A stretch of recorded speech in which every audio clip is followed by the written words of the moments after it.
Donc j'appelle en définitive Jean-Alexandre Long, je crois, parce que c'était M. Rambaud qui était initialement programmé. Alors, vous vous substituez à lui? Vous faites partie du même service, je suppose, hein? Donc à Grenoble. Très bien. Alors là, c'est un exposé aussi que nous attendons avec beaucoup d'impatience, parce que quand on est jeune interne et qu'on va arriver aux urgences, une disjonction symphysaire phénoménale, la première chose à laquelle on pense, c'est pas du tout l'hémorragie. C'est qu'est-ce que va devenir, que devient l'urètre. Et l'appareil urinaire que vous avez appelé, bon. On va se focaliser effectivement sur la rupture de l'urètre et la prise en charge initiale, puisque la prise en charge secondaire sera traitée cet après-midi par mes collègues lyonnais. Donc je vais vous parler effectivement de traumatologie de l'urètre et de prise en charge initiale dans le cadre de fracture du bassin. Donc, je m'appelle Jean-Alexandre Long, je suis effectivement grenoblois dans le service de M. Rambaud. On va partir d'un cas clinique d'un patient de 50 ans qui a présenté un traumatisme du bassin suite à l'effondrement de sa grange. Donc il est agriculteur et sa grange s'est effondrée sur lui. Il arrive aux urgences et au déchocage avec une sémiologie évoquant une rupture de l'urètre associée à une fracture du bassin. Cette sémiologie est assez évidente à reconnaître, d'une part par la fréquence de l'urétroragie qui va jusqu'à 90%, et cette urétroragie, il est important de voir qu'elle n'est absolument pas corrélée à la gravité. Elle va vous orienter vers la rupture de l'urètre, mais n'est pas du tout corrélée à la gravité des lésions. Le patient va être en rétention avec une impossibilité d'uriner. Un hématome périnéal va apparaître plus ou moins précocement en rupture, en fonction de la rupture du fascia de Buck. Elle peut être très précoce, avec un diagnostic qui paraît évident, ou alors si la lésion est plus haute, elle mettra plus longtemps à apparaître dans un deuxième temps. On appréciera la fonction urinaire et sexuelle antérieure, et puis le choc. Sur le plan clinique, il est important d'essayer de repérer par bouchée rectale l'ascension du bloc vésico-prostatique qui permettra de signer le caractère total ou partiel de cette rupture de l'urètre et d'apprécier l'importance du déplacement. Chez la femme, on aura une tuméfaction des ganglères avec un hématome qui se fera à ce niveau-là. Alors, l'épidémiologie des ruptures de l'urètre est complètement associée à la traumatologie du bassin, puisque les ruptures de l'urètre sont associées dans 90% à une fracture du bassin. La mortalité est importante, en particulier lorsqu'on a une fracture du bassin taille C. Ceci est lié à l'importance des lésions associées. Ce sont des polytraumatisés qui ont des lésions hémorragiques, on l'a vu particulièrement bien avant. Ils peuvent avoir des lésions abdominales vitales qui font qu'on a 2 tiers des patients qui sont des polytraumatisés. L'atteinte de l'urètre postérieure chez les traumatisés du bassin va jusqu'à 20% des cas chez l'homme et est beaucoup plus rare chez la femme, liée à l'anatomie différente. La classification des ruptures de l'urètre postérieure va du simple étirement, avec la classification AST qu'on verra secondairement, et peut aller jusqu'à la rupture complète qui représente quand même plus de la moitié des cas, et ce sont les plus embêtantes à traiter. Les ruptures partielles sont finalement assez rares. Ce qui marque dans ces ruptures de l'urètre sont les conséquences fonctionnelles ultérieures. Et c'est là où il faut faire réellement attention à la prise en charge. Ces conséquences fonctionnelles sont sexuelles, avec 20 à 60% de dysfonction sexuelle associées. Alors on sait que les traumas du bassin sans lésion de l'urètre, la dysfonction érectile est de l'ordre de 5%. Donc il y a un véritable lien épidémiologique entre rupture de l'urètre et dysfonction sexuelle ultérieure. Comme on l'a dit, les mécanismes peuvent être assez différents. Ce sont des mécanismes qui sont vasculaires, mais qui sont également neurologiques. On avait fait une étude dans le service à Grenoble en collaboration avec le service de chirurgie orthopédique chez des anopelviens opérés, 153 patients opérés entre 2009 et 2013, des lésions urétrales diagnostiquées dans 13 cas, des séquelles sexuelles, des séquelles urinaires qui étaient relativement fréquentes et qui étaient même des fois plus fréquentes que les traumatismes de l'urètre.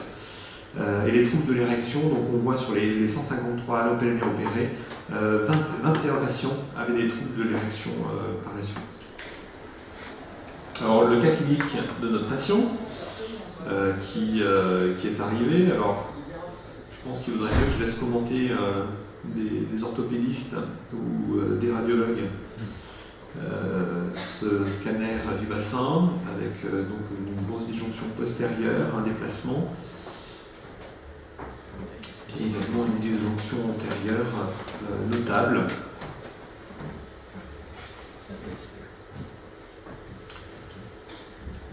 J'ai entendu taille C. Effectivement, c'était le diagnostic d'un orthopédiste, avec donc un bassin instable. Une cystographie qui était réalisée par un cathéter suspubien mis en place en salle de déchocage.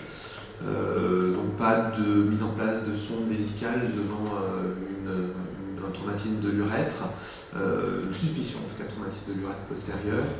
Ceci lié à plusieurs choses. Déjà, si la rupture est complète, le passage, on ne le trouvera pas. Et on peut aggraver l'ascension du bloc vésico-prostatique. Et puis si la rupture est partielle, alors on voit que c'est quand même relativement rare, mais ça peut la rendre totale.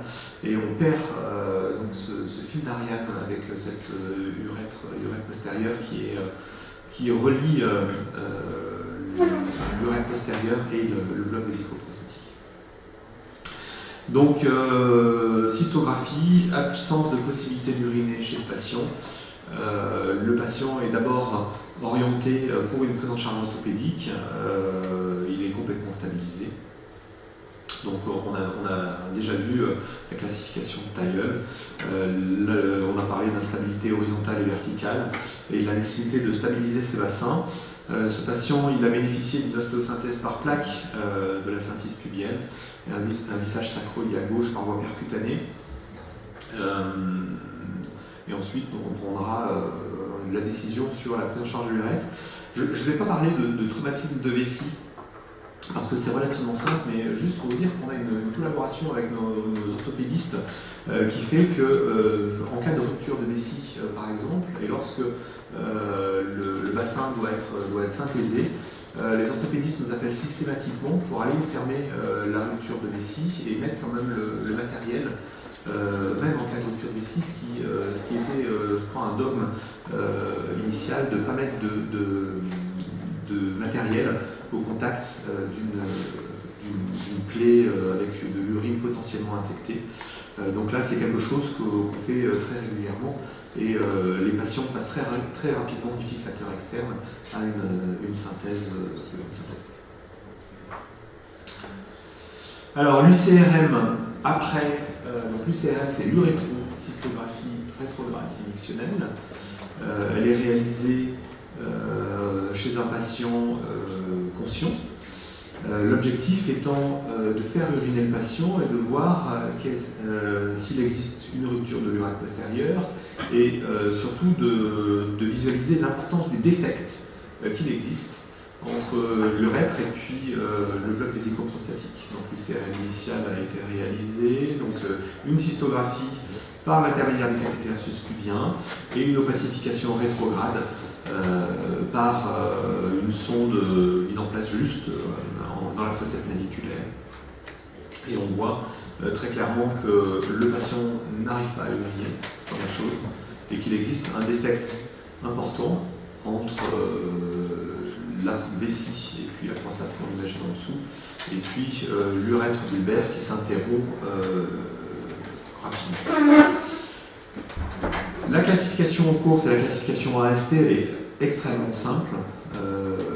Nous, ce qui nous intéresse, c'est surtout les ruptures partielles et complètes, donc les traumatismes de grade 3, 4, 5. La rupture partielle, c'est le grade 3. La rupture complète, c'est le grade 4, et lorsqu'il y a un déplacement relativement faible, et quand le déplacement est supérieur à 2 cm, on a un grade 5. Donc le résumé de ce qu'on voyait, défect de plus de 2 cm, arrêt du produit de contraste.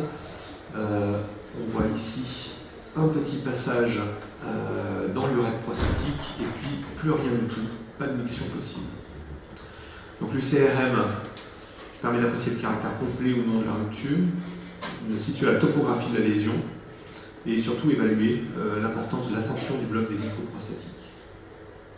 Les conditions sont des conditions d'anesthésie chirurgicale pour limiter au maximum le risque infectieux. Il faut faire des clichés de face de 45 degrés et de 3 quarts, qui sont les plus importants pour la prise en charge thérapeutique.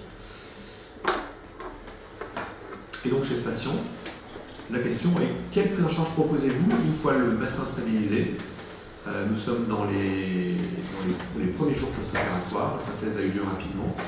Est-ce que vous effectuerez un réalignement endoscopique, une prise en charge totalement endoscopique, un réalignement ouvert, précocement, dès que possible, une urétrographie termino-terminale tout de suite, ou une urétrographie termino-terminale retardée.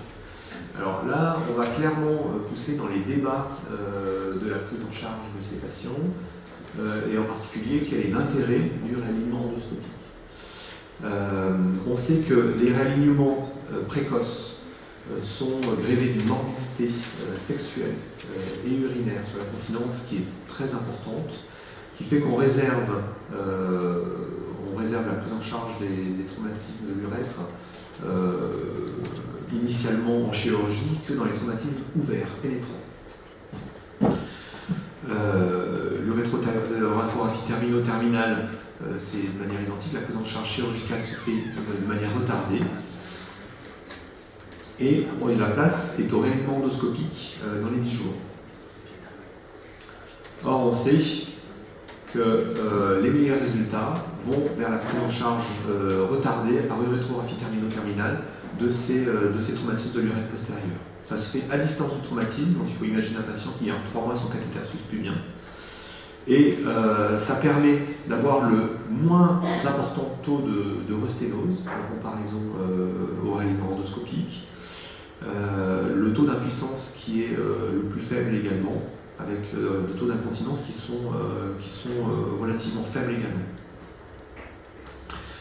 Alors cette urétrographie terminale retardée se fait avec différents artifices techniques qui seront, je pense, discutés plus tard cet après-midi, donc j'en parlerai pas. Et ce qu'il faut arriver à discuter, c'est la place du réalignement endoscopique en situation initiale. Alors, on a parlé effectivement de la possibilité de mettre le patient en position de la taille une fois le bassin fixé. Donc ça c'est possible. Une fois le bassin fixé, on peut mettre le patient en position gynécologique pour effectuer une intervention par voie endoscopique. On sait qu'il faut le faire avant que la fibrose se crée, donc idéalement dans les 10 premiers jours. Mais est-ce que c'est réellement moins invasif? L'idée de ce réalignement endoscopique est de mettre en place un cystoscope par les voies naturelles, d'essayer de repérer la rupture, mettre en place un guide à travers la rupture, et puis de glisser là-dessus une sonde vésicale avec un ballonnet gonflé qui permet de faire redescendre le bloc vésico-prostatique. Très rarement on peut y arriver complètement par voie endoscopique, et on a souvent recours à un double abord endoscopique avec par la place laissée par le cathéter suspubien, la mise en place d'un fibroscope qui permet de redescendre à l'intérieur de la prostate, et on se rejoint entre les deux avec une technique qui s'appelle cut to the light. On passe par le bas avec un récepteur et puis on coupe par voie endoscopique jusqu'à apercevoir la lumière du fibroscope par le haut. littérature, c'est très débattu, la réalisation sur alignement endoscopique. Alors clairement, il est simple, il permet de remettre en continuité l'urètre, mais les taux de dysfonction érectile retrouvés sont très importants dans les séries importantes, avec jusqu'à 44% de dysfonction érectile, beaucoup d'incontinence, et le taux de sténose avoisine les 100%. Alors bien évidemment, on comprend que le ralliement endoscopique, ce n'est pas une suture. L'idée, c'est de remettre en place l'urètre. Et je vous avoue de ne pas trop comprendre les chiffres de dysfonction érectile de ces séries par voie endoscopique.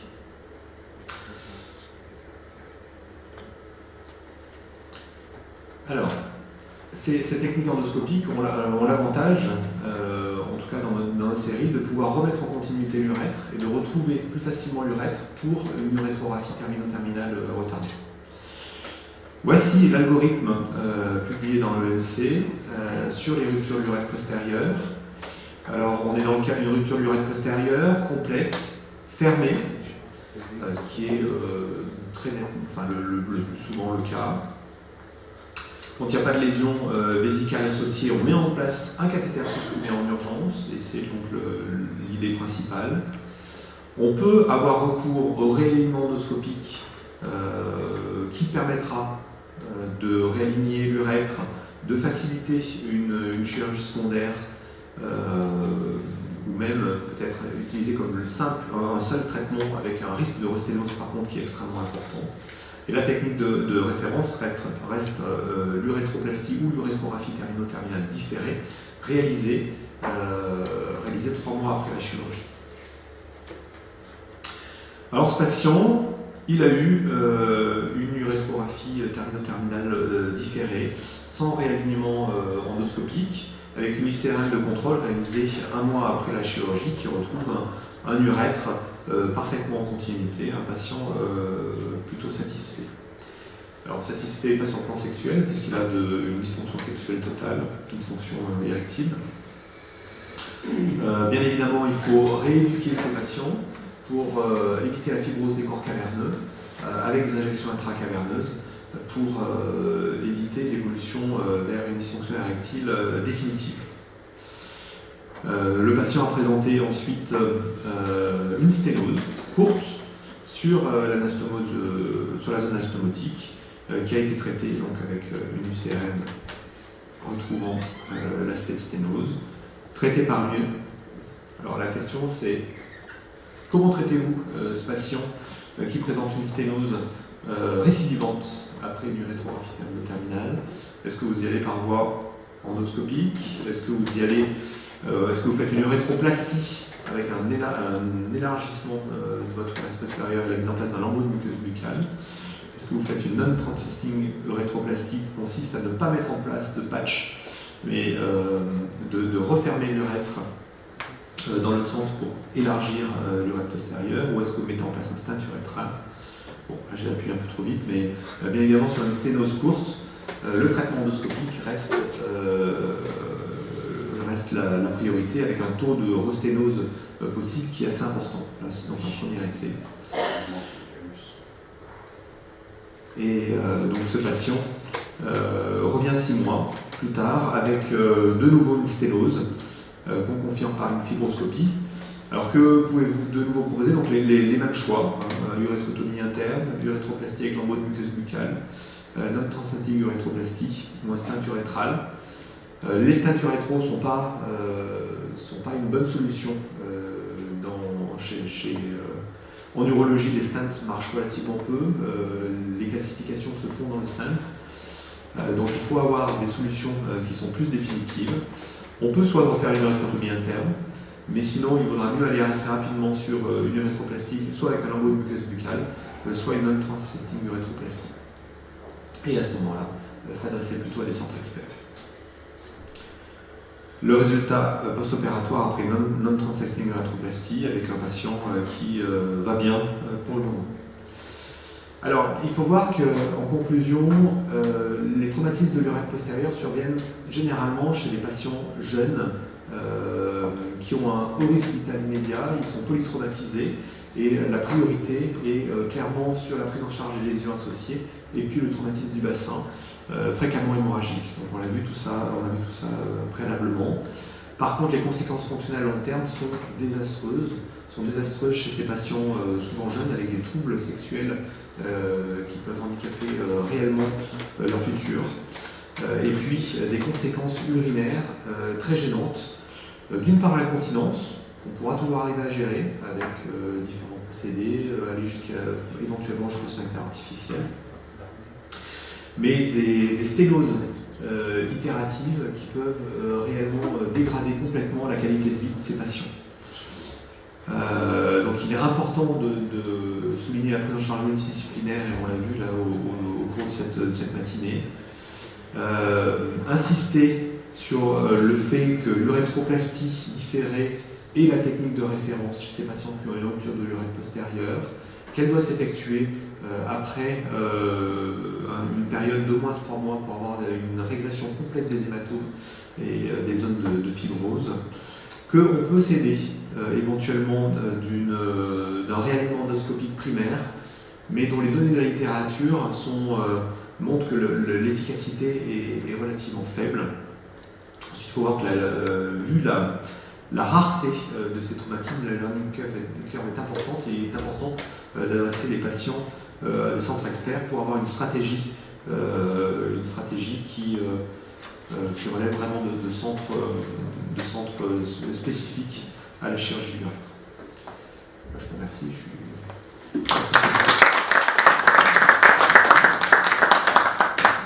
Merci. Des remarques, des éléments de réflexion?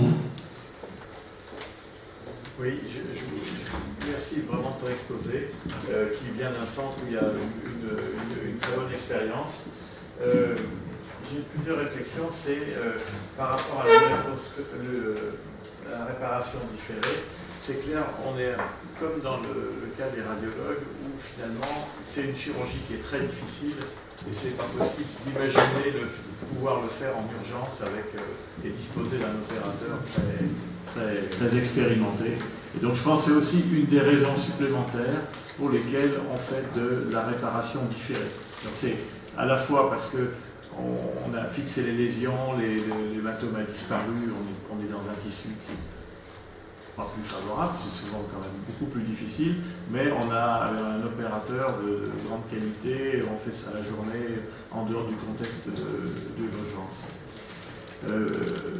Première chose. Et deuxième chose, est-ce que tu pourrais nous parler des lésions vésicales? Parce qu'il arrive parfois, moi j'ai dans l'esprit un malade qui avait un gros fracas du bassin avec une rupture sous-péritoniale de la vessie très importante, qu'on n'arrivait pas à assécher, et donc qui posait des problèmes septiques, et on était arrivé finalement à lui lier les 2 urtères au niveau de la vessie, pour lui mettre des néphrostomies, et secondairement, une fois qu'il avait été asséché, lui remettre en circuit. Donc, est-ce que tu as des réflexions sur ces ruptures péritoniales? Alors, sur les ruptures intrapéritoniales de vessie, sont les traumatismes qui ne sont pas liés au trauma du bassin, qui sont plutôt des traumatismes directs abdominaux sur une vessie pleine. On a rapidement une émotion péritoniale avec un patient en péritonite qu'il faut opérer parce que l'évolution ne se fait jamais bien. On peut éventuellement les surveiller nu, mais en fait ça évolue jamais bien. Donc on les opère et on ferme la rupture qui se situe sur le dos. Alors effectivement la problématique est sur la rupture sous-vésicale. La rupture sous-vésicale, classiquement, on dit qu'il vaut mieux ne pas l'opérer. La traiter de manière conservatrice avec une sonde vésicale. Alors c'est vrai que sur le plan septique, très rapidement les patients, quand on les découvre sur le plan septique, quand on met une sonde vésicale, ça s'améliore. Et qu'il existe des cas où la fuite ne se tarit pas. Et alors très clairement, je pense qu'il faut avoir une discussion avec nos collègues orthopédistes. Si la fuite ne se tarit pas, c'est que le bassin est trop ouvert, qu'il y a un réel problème qui fait que la vessie n'arrive pas à se fermer. Et c'est dans ces cas-là où je pense, même s'il n'existe pas une indication chirurgicale pour les orthopédistes, ça vaut le coup d'y aller à 2 pour aller refermer le bassin et refermer la vessie dans le même temps. Et à ce moment-là, on aura une fermeture qui se fera de manière spontanée. Je pense que les vessies qui ne se ferment pas, la vessie, on sait que c'est un matériau qui se ferme très facilement. S'il y a un problème de cicatrisation, c'est que quelque part, la vessie est réellement tractée par le bassin et qu'elle ne se fermera pas, et que là on a un réel intérêt à travailler avec nos collègues orthopédistes pour tout réparer en même temps. Alors le cas que vous exposez effectivement est réellement extraordinaire. Je vous avoue ne pas avoir eu de connaissance de ce type-là. Généralement, les ruptures de vessie sous-péritonéale sont très visibles juste en arrière de la symphyse pubienne. Il suffit de tracter sur la vessie pour voir la vessie s'ouvrir. C'est actuellement des plaies qui font 2 cm, avec des tissus, lorsqu'on est en période, dans les 15 premiers jours, qui sont plutôt favorables et qui ont tendance à bien se fermer. Je me rappelle d'un patient qu'on avait eu qui avait réouvert une suture qu'on avait fait sur une vessie chez un patient qui avait été opéré en urgence. Sur le long terme, ça se passe bien parce que la vessie est quand même très conciliante et se cicatrise plutôt bien. Donc réinsister effectivement sur la prise en charge combinée et aller rapidement avec les orthopédistes pour fermer cette vessie. Moi aussi je vous félicite parce que c'est pas facile les ruptures de l'urètre. Mais ce qui est assez intéressant dans les fractures du bassin, c'est que dans l'immédiat, ça peut poser des questions vitales, parce que l'écrasement est important, mais à distance, c'est vraiment l'urètre qui est le plus ennuyeux dans les complications secondaires ou tardives. Et moi j'avais pensé toujours que c'était difficile de faire le diagnostic de rupture complète, parce qu'on peut avoir une urétroragie, on peut avoir une rétention, on peut avoir même une petite ascension du bloc vésico-prostatique à la radio. C'est pas pour ça qu'il y a forcément une rupture complète. Et donc, il me semblait que l'endoscopie, ça pouvait avoir une utilité pour essayer de mettre en place la sonde et réaligner, ce qui avait au moins un avantage, même quand il y avait une rupture complète, c'est que ultérieurement, quand vous repreniez le malade, vous aviez plus facilement retrouvé les 2 extrémités, parce que souvent, l'extrémité supérieure, quand vous la cherchez, est très difficile à trouver par voie périnéale. Je voulais vous dire à propos des troubles sexuels. Alors, comme vous, moi je me suis martyrisé en disant que c'est à cause de ma chirurgie que les gens n'ont pas repris leur sexualité. En fait, il faut imaginer ce que c'est que l'urètre, là. C'est cette espèce de petit tuyau qui traverse la ponévrose pelvienne, qui est extrêmement rigide. Et vous pouvez avoir très peu de fractures du bassin et un énorme tremblement de la ceinture pelvienne, et en particulier chez les jeunes où elle est assez souple, et vous avez des sections complètes de l'urètre avec un dégât au niveau des bandelettes neurovasculaires qui font que vous avez, et c'est pas vous avec votre endoscopie ou votre réalignement qui majorez ça. Donc ne pas trop se martyriser, parce que c'est redoutable quand même de rendre la possibilité de miction à un jeune homme et qui après vous dise oui d'accord, on va garder mes érections. J'étais un peu plus réticent sur l'urétrocysto-rétrograde. Je trouvais toujours qu'il y avait un risque infectieux certain, surtout s'il y avait de l'os pas loin fracturé, mais ça je ne sais pas. Et puis je reste toujours dubitatif, enfin ou interrogatif sur l'endoscopie précoce. Donc sur l'endoscopie précoce et sur l'urétrocysto, je vous pose la question. Donc il y a trois questions différentes, je vais essayer d'y répondre. La première question concernait le réalignement précoce. Alors moi je suis complètement d'accord avec vous. On a des séries publiées, rétrospectives de grands centres qui montrent effectivement les résultats mauvais du réalignement endoscopique. Alors clairement, on comprend très bien que les taux de racénose soient extrêmement importants. Malgré tout, je pense qu'il faut considérer le réalignement endoscopique comme une première étape du traitement, finalement, pour rendre la chirurgie secondaire plus favorable. On aura un urètre qui sera en continuité. Le le lobe vésico-prostatique peut redescendre un petit peu, et ça peut... Alors par contre, ce qui est incompréhensible, c'est de ces séries, les taux sur le long terme de dysfonction érectile qui sont très importants, et c'est là où j'ai du mal à comprendre la relation entre un examen endoscopique et puis la dysfonction sexuelle. Nicolas, je ne sais pas si tu as une explication. Je suis tout à fait d'accord avec l'intervenant précédent. Je pense que c'est des lésions qui sont en fait plus probablement neurologiques ou neurovasculaires, qui sont liées au traumatisme du bassin et de la disjonction, on sait très bien que c'est très très proche, et une fois qu'on fait une dissection de l'urètre postérieure, on voit très bien que les artères et les nerfs sont extrêmement proches, et que c'est probablement une lésion de ces nerfs-là qui sont en cause. Donc, ouais, donc je pense que on a l'habitude, nous, de faire des réalignements précoces, c'est ce qu'on fait habituellement. On ne s'acharne pas si on n'arrive pas à trouver le passage. Malgré tout, ça permet déjà de sevrer le cathéter suspudien du patient. 3 mois de cathéter suspudien, ça fait beaucoup. Alors, même si par un centre de rééducation, ça fait quand même des pansements à faire. Donc on est plutôt à réaligner précocement. Ensuite, quant au problème de diagnostic de rupture de l'urètre postérieure, en fait, je trouve qu'à partir du moment où on y pense, quasiment la rupture de l'urètre, elle est tout le temps là. L'hématome périnéal, il est quasi pathognomonique, on les retrouve fréquemment. Alors le délai de l'urétrocytographie rétrograde émictionnelle, alors si effectivement il peut être fait en salle d'échocage, très bien, parfait. Malgré tout, chez un patient qui n'arrive pas à uriner, mettre en place un cathéter suspudien me paraît être vraiment l'attitude la plus tranquille. Par contre, je pense qu'il faut la faire, l'urétrocytographie rétrograde émictionnelle, et qu'elle a, à mon sens, une rentabilité meilleure que l'endoscopie qui va être faite dans des conditions difficiles chez un malade qui va être difficilement transportable en salle d'endoscopie. Donc j'aurais plutôt tendance à privilégier l'UCRM qu'à la fibroscopie pour le diagnostic. D'autant que ça permet d'avoir une classification également intégrale chez un patient qui a un cathéter suspudien et de voir l'importance du déplacement. D'autres remarques? Pour ma part, je voudrais avoir une petite précision en tant que néophyte, évidemment. Vous avez accordé beaucoup d'importance aux signes cliniques, et je crois que la clinique est quand même primordiale, effectivement. Si vous n'avez aucun signe clinique de rupture ni de l'urètre ni de la vessie, qu'est-ce que vous faites? Enfin, je veux dire, est-ce que vous mettez systématiquement un cathéter suspudien, par exemple? Non.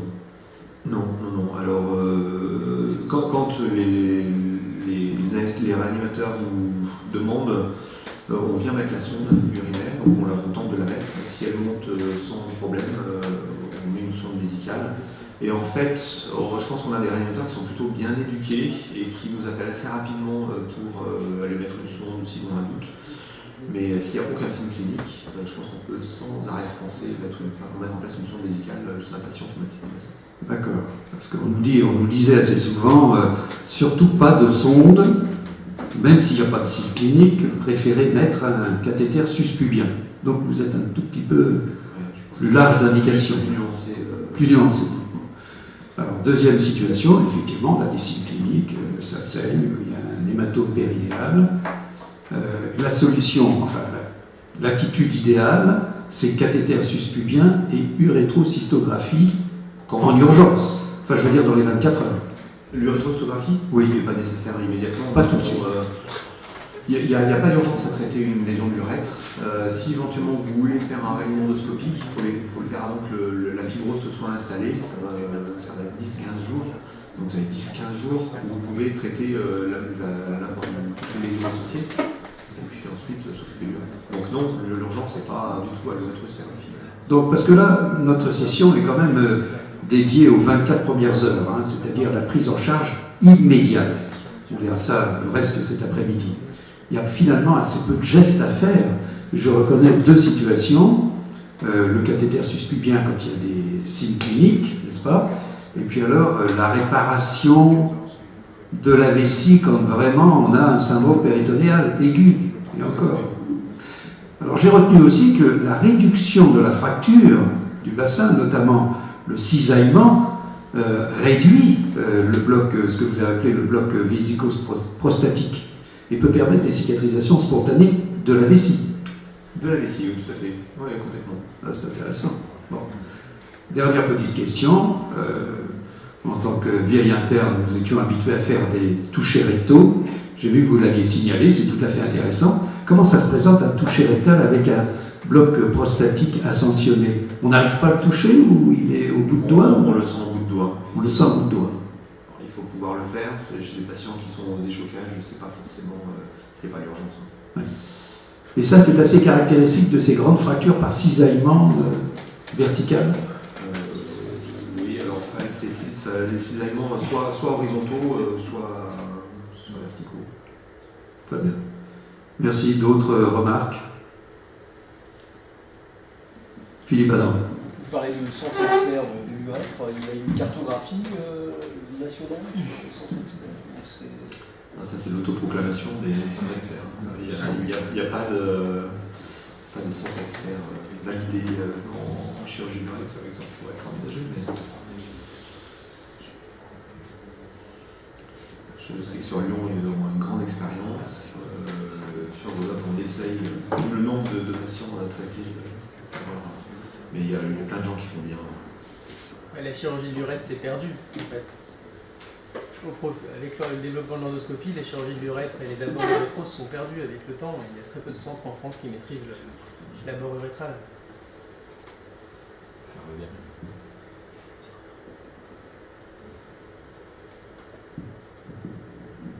Bon, je crois qu'on va pouvoir clore cette session. Nous avons vu les cas cliniques. Moi, j'avais prévu un essai, une tentative de synthèse, mais en m'appuyant sur ce qui a déjà été très largement montré, c'est-à-dire les recommandations formalisées d'experts. Je ne vais pas en rajouter. Je vais procéder peut-être, si vous le voulez bien, par mots-clés.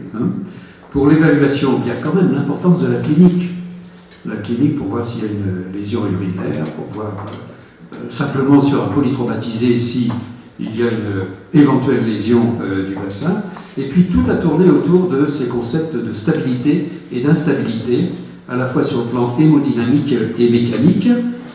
J'ai retenu aussi l'importance de la radio simple du bassin de face, surtout quand le patient est instable. Ce qui peut paraître peut-être paradoxal. Par contre, quand le patient est stable, on peut sans doute se passer de radio et envoyer le patient au scanner avec injection, qui va pouvoir nous dire s'il y a une extravasation, s'il faut faire beaucoup plus une angiographie avec une embolisation.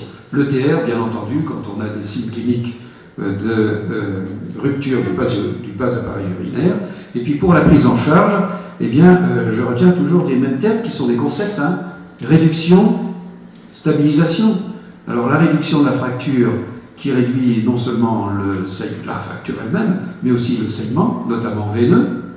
Et puis la réduction, moi je l'ai appris aujourd'hui, des éléments du bas appareil urinaire. Ça c'est quand même intéressant, avec la possibilité de cicatriser spontanément pour la vessie. Alors on a insisté sur la ceinture trochantérienne, bien entendu, le clan, le fixateur externe, et puis évidemment l'embolisation, le packing chirurgical, et puis peut-être qu'il faut s'attendre à avoir des progrès dans un avenir peut-être lointain malheureusement, sur l'utilisation de cette machine hybride là, dont nous a parlé le professeur Blum Moïse, qui permettrait d'avoir très très rapidement à la fois un scanner et la possibilité de faire une embolisation, ce qui rendrait presque obsolète les opérations qu'on peut être encore amené à faire à l'heure actuelle, c'est-à-dire le packing.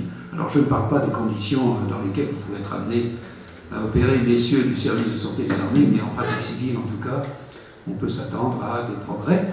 Mais je retiens quand même globalement que les notions sur lesquelles nous avions été formés, et là je m'adresse aux plus anciens d'entre nous, eh bien elles sont toujours quand même d'actualité, peu ou prou. Et avec un minimum de bon sens, on peut y arriver. Bon, je vous remercie en tout cas, tous les orateurs, et puis de votre attention et de la totalité de vos remarques. Merci beaucoup. Donc, pour ceux que ça amuse, il y a un post-test pour voir si vous avez bénéficié de cet enseignement de ce matin. Je peux le faire passer. Je